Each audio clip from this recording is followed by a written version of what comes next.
Break it all down. Why we're heading straight into a war with the spirit realm, where Dago disappeared to, who Fletcher Kane really is, and what role Midas is about to play this season.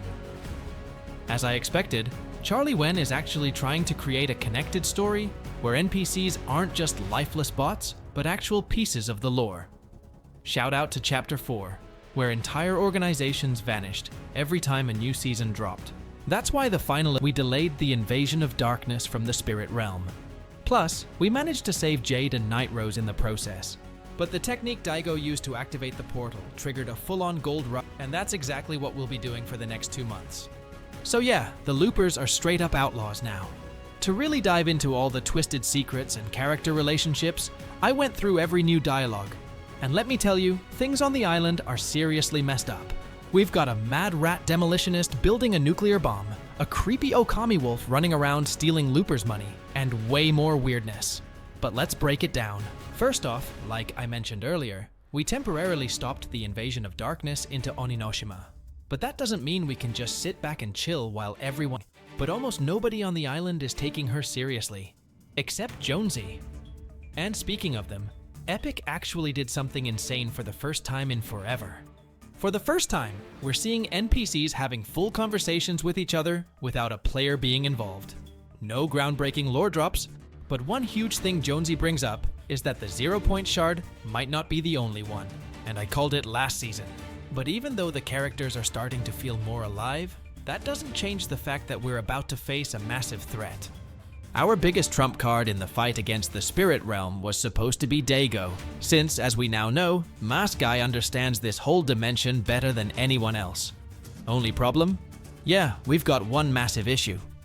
Daigo's gone dark. No contact, no signs, nothing. And I'm 99% sure he's in the spirit realm right now, cooking up some new plan. This theory actually lines up with what Kendo says when talking to Jade. He mentions that their brother is working on some kind of project. And Jade? She just wants Daigo back home, which confirms he's definitely left Onino to multiple pieces in the first place. Now, I wouldn't be surprised if Daigo is planning to use that mask to take down the darkness from the spirit realm. But Night Rose isn't having it. She warns him that the spirit realm is no joke, and that he better be careful. So yeah, we're 100% hearing more about Daigo soon, probably as we get closer to the end of the season. But right now, figured out what this dude really is. Turns out, our so-called Baron? He's not a kitsune. He's not a wolf. Fletcher Kane is an Okami, a guardian spirit from Japanese mythology that protects forests and mountains. Which, let's be real, doesn't match Fletcher Kane at all. Especially when you look at him. He's already stacked with gold. He's already the top dog on the island. So why is he still pushing his name and power so hard? Right now, the season's main villain Kane is the mysterious friend Midas had, the one Goldie talked about. If that's true, then Charlie Wen has a chance to hit 2 birds with 1 stone, giving us Kane's master plan begins forever. But I'm still hoping this season is an exception. For the first time in a long while, the secret skin isn't some random collab. That could mean nothing, but maybe the devs are actually trying to tell us something. Still, Midas's return raises a few big questions. First, this is definitely the original Midas from Chapter 2 and Chapter 5. How do we break into the spirit realm? Their main mission is to steal back the 0-point shard, which is currently in the hands of darkness, if it even has hands. And who better to pull off a heist time? The target is Fletcher Kane and the 0-point. And who's going to be part of this heist crew? No need to overthink it. Pretty much every Battle Pass character is in on it, except for Fletcher Kane, obviously. But there's one more guy who's... Because at this point, is there even a loop anymore? Maybe we should all just be called Skillets now. Press F if you're okay with it. But for real, if you drop by Skillet's hideout, you'll spot something very interesting. A detailed blueprint of some kind of explosive. And trust me, this ain't just for decoration. I'm betting all my V-Bucks that this crazy rat is cooking up something big. The only question is whether he's doing it on his own, or if someone put him up to it. Either way, I have zero doubt that this bomb is going to be important, probably tied to the mid-season event. Meanwhile, our main trio, Jonesy, Kendo, and Hope, aren't exactly rushing to save the world right now. They're a little preoccupied with, well, each other. Because guess what? We've got a love triangle brewing. Apparently, Kendo's got it bad for Hope. But our Vengeance Jones isn't exactly buying all this romantic drama. He's super skeptical, straight up calling Kendo a kid with a sword, and basically saying, mess this up, and you'll see why they call me Vengeance Jones. And as for Hope, she's giving off some serious mixed signals. One moment it's maybe, the next it's I don't know. Classic hard-to-get energy. So yeah, strict, overprotective dad energy from Jonesy, distant and mysterious Hope, and a hopeless romantic Kendo with zero shot. Let's see how far Kendo's willing to go to impress Miss PCs keep saying that the island itself is alive. We're probably getting answers soon, so if you don't want to miss a single plot twist, hit that bell and subscribe to Punkside. I kinda need to act up, brother.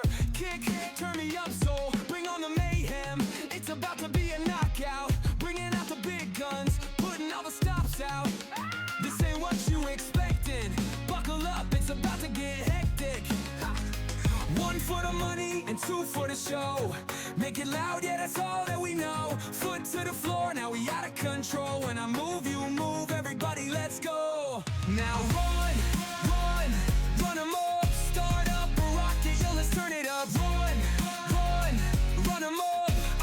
Now bring on the mayhem. Run, run, run 'em up. Start up a rocket, yo, let's turn it up. Run, run, run 'em up. Now bring on the mayhem. One for the money and two for the show. Make it loud, yeah, that's all that we know. Foot to the floor, now we out of control. When I move, you move, everybody, let's go now. We keep it reckless. I'm a big deal, gotta hang it on my necklace. So you better watch out when we dropping in, or we gon' leave you Swiss cheese like boom. We bout to clap these fools. I'll show you just what a pickle and a brat can do. Run, run, run 'em up. We making impressions while keeping it classic. We kinda get it started like a matchstick. One for the money and two for the show. Make it loud, yeah, that's all that we know. Foot to the floor, now we out of control. When I move, you move, everybody, let's go. Now run, run, run 'em up. Start up a rocket, yo, let's turn it up. Run, run, run 'em up. Now bring on the mayhem. Now bring on the mayhem. Yeah, yeah, yeah, yeah. Run 'em up.